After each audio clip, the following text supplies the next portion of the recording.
Welcome to my channel.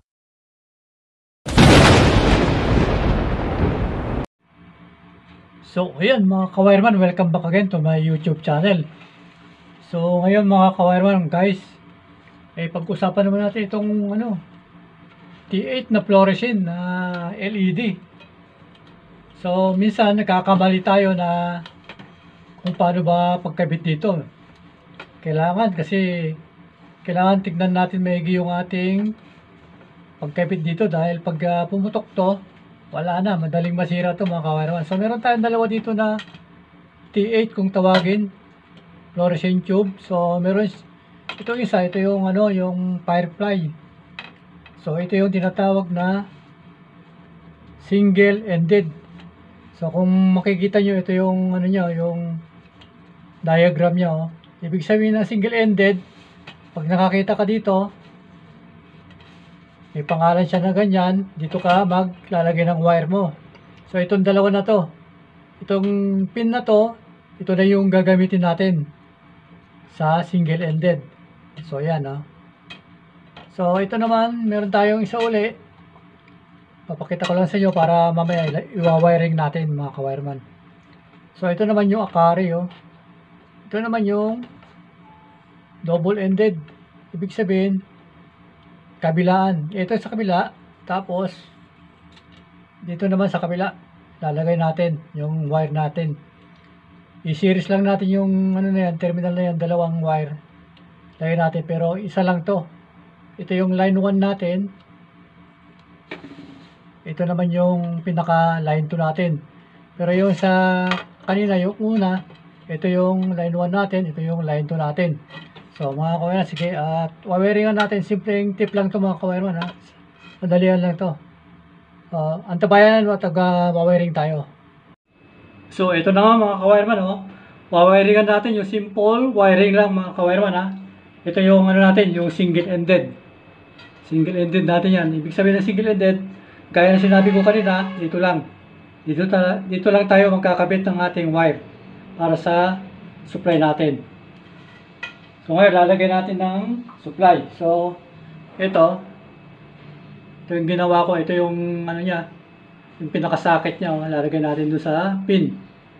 Bali, dalawa lang yan. Line 2 at line 1. Ito yung plug natin, ha. Ito. So ngayon, lalagay natin dito.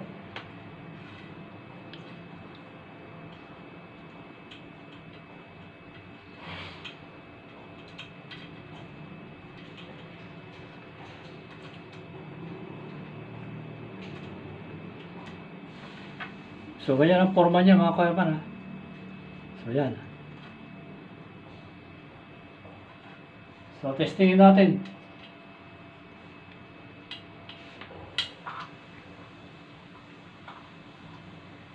So, yan mga ka-wireman, ha. Testing natin, ha. So, umilaw siya. So, ganyan lang pagkabit ng kanyang single-ended mga ka-wireman. So, susunod naman yung ating pangalawa. Yung double.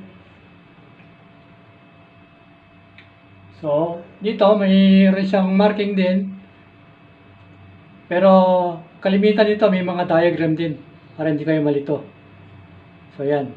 Kasi pag yung single-ended, makikita mo yung L1, L2 or LN neutral. Nakalagay dito sa ating single. Pero dito wala kang makikita. Ibig sabihin yan, ito yung double-sided. Ito tinatawag. So ngayon, wawiringan natin, ha. Lagay natin ng wire. So ito na yung lalagay natin na pinakasakit niya.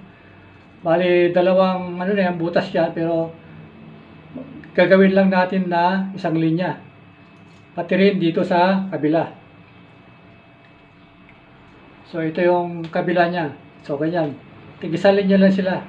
Line 1, line 2, o line or neutral. So ganun lang.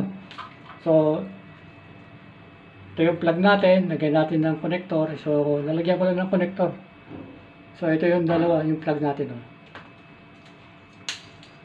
So, ilagay natin. So, ganyan. Ganyan lang paglagay. So, dito naman sa kabila.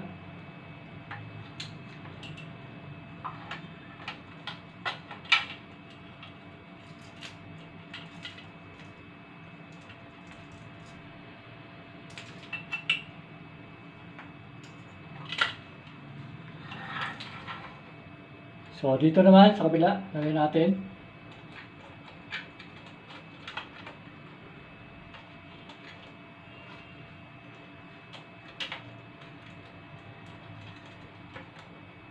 Kaya sentro mo siya.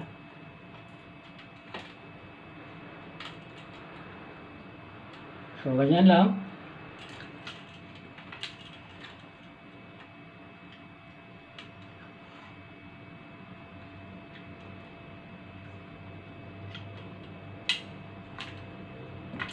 So, pwede natin saksak. So, ayan. So, lagay natin, saksakin natin. So, ayan, no? So, ayan ang tinatawag na double-ended. So, ayan, no? So, maraming salamat mga kawanan para special tip lang to sa mga electrician na yung mga baguhan o yung hindi pa nakapagpakabit nito. Maraming salamat at God bless sa atin lahat.